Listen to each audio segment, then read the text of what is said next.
We're at Holladay Distillery in Weston, Missouri, watching some college prospects. I'm with my buddy Jake Stack. He's helping us with the KCSN draft guide this year, as he has the last few years. And we're going over some linebacker prospects to kind of watch here in the NFL draft. And we're sitting here sipping on a smoking Stagecoach with Hassan's tequila. Really not much, there's not much more we could be asking for right now, Jake. Let's watch some linebacker prospects. We're gonna start with the top one. Nakobe Dean, linebacker out of Georgia. I think he's the consensus top linebacker in this class. And I mean, you look at him, Jake, I mean, he's a physical guy, but he's a really good mover for the position. Yeah, and we talked about it with Lewis Cine.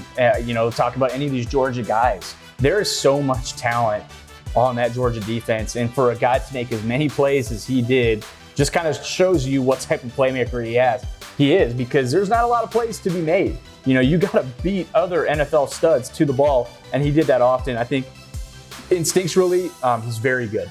He is able to see what is in front of him, and he gets there in a hurry.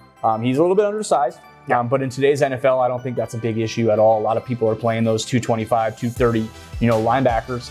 So he's a guy that I really like, just as far as just an alpha on the field, and someone that is a really good leader on that defense in Georgia, and someone that a lot of those guys on that Georgia defense would point to as kind of, hey, this is the dude on this defense. Yeah, he's a sideline to sideline type player. So he's a guy that has the range, the requisite range and athleticism. He's definitely a guy that can move, and he can cover capably. Some people are going to knock on him because he was kept so clean at Georgia, because sitting behind a Jordan Davis and a Devontae Wyatt, there are some opportunities for you to just kind of slip in there and make some plays. But when I watch it, I think it's more instinctual. I think there is a very quick trigger to him. He's diagnosing plays quickly, and you can't get the full picture entirely without being in that room. But it would not surprise me if some of the reasons that these plays went as well as they did were because Nakobe Dean was setting some of these up and triggering and communicating. Because he is that line of communication from back end to front. He is the guy that was help setting some of the fronts and stuff. I remember watching him having to reset Channing Tindall in the national championship. And yeah, you see the cover skills there. That's corner. I mean, that looks like he's a corner out there on the edge, guarding a receiver on the outside, with the instincts to be able to identify what's going on in front of him and the athletic ability to get in front of it. I mean, he's a guy that's going to be coveted as a coverage linebacker in the NFL as well. And the thing about keeping him clean, that's everybody. That's every linebacker. Every linebacker is better with someone keeping them clean in front of him. And you're obviously going to want to do that with him anyways to get the maximum value out of him. He's not a guy that's going to defeat blocks by running through their face. He's a guy that's going to beat you to a spot. He's going to do it with athleticism, and he's going to do it with instinct.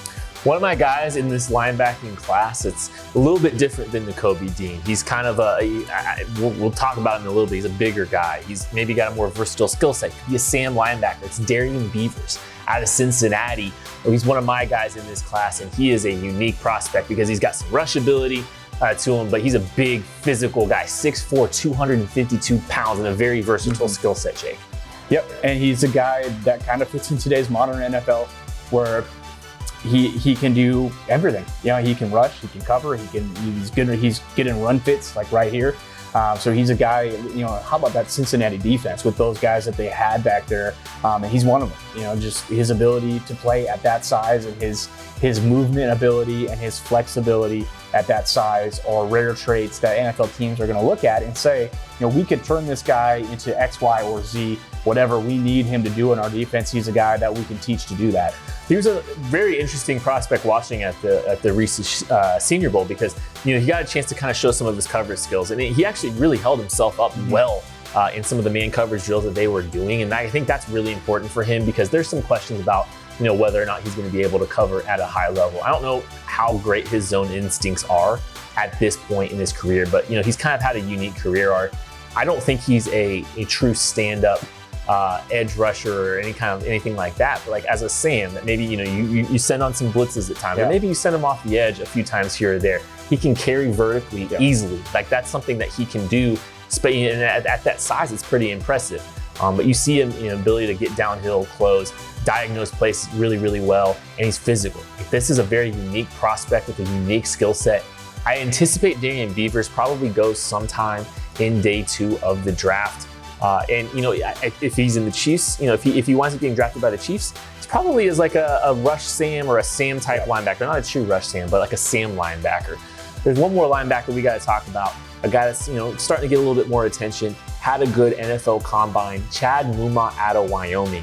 Logan Wilson a couple years ago has had a really strong career coming out of Wyoming. Here's another linebacker here for the Cowboys that's having a good college career and has a chance to really be a quality NFL linebacker. Yeah, and I think you talk about Logan Wilson, and I think he's a very similar player with the way he plays the game, because he is someone that is pretty instinctual in coverage. And I think Coach Craig Bowl there talked about him being one of the smarter players he's ever coached. And you see that kind of when you watch him on the field. He is a guy that is very rarely fooled when he's playing the game. And he's someone that is always in the mix, always around the ball. And he's just kind of an instinctual guy that's kind of a Johnny on the spot type dude that I think is going to have a lot of success in the NFL. Great size, great athletic ability. The linebacker position has been devalued, in the NFL the last few years, but he's a guy that you could take, day 2, maybe early day 3, and could be a starting linebacker for you on, day 1 as a rookie. I think Mumma, there's a lot of things we like about him. He gives great effort. He's consistently, down to down giving great effort. You talked about the play instincts. I think they're very obviously there. I think there's a little bit of stiffness through his frame, and I think he tested a little bit better than I anticipated at the NFL Combine. But that's kind of giving you a reason to kind of go back and look a little bit more. And you see some ability to kind of close lanes in coverage. He's getting to his spots. He's able to kind of deconstruct pass concepts and kind of get in the way a little bit there. I don't know if he's going to be like a true coverage linebacker, but I think he does enough to give him a little bit more versatility and for teams to trust him a little bit. And you look at the frame, 6'2", 241. Linebackers are starting to play a little bit lighter in the NFL. He's a guy that has a little bit more density to him, and that can be an asset if you're able to work and move at that kind of length. And one thing I like about him a lot as a coverage backer is he's a great tackler. Yeah. Right. So he's a guy that maybe he's not shutting stuff down, but he's the type of guy that can change, a crossing route from being a 7 to 8 yard gain, and limiting that from being a 20-yard gain. Yeah. So and that's valuable to get into like 2nd and 3, 3rd and 3, as opposed to giving up that first down. Chad Mumma, linebacker out of Wyoming, a prospect to watch, maybe even as early as day 2.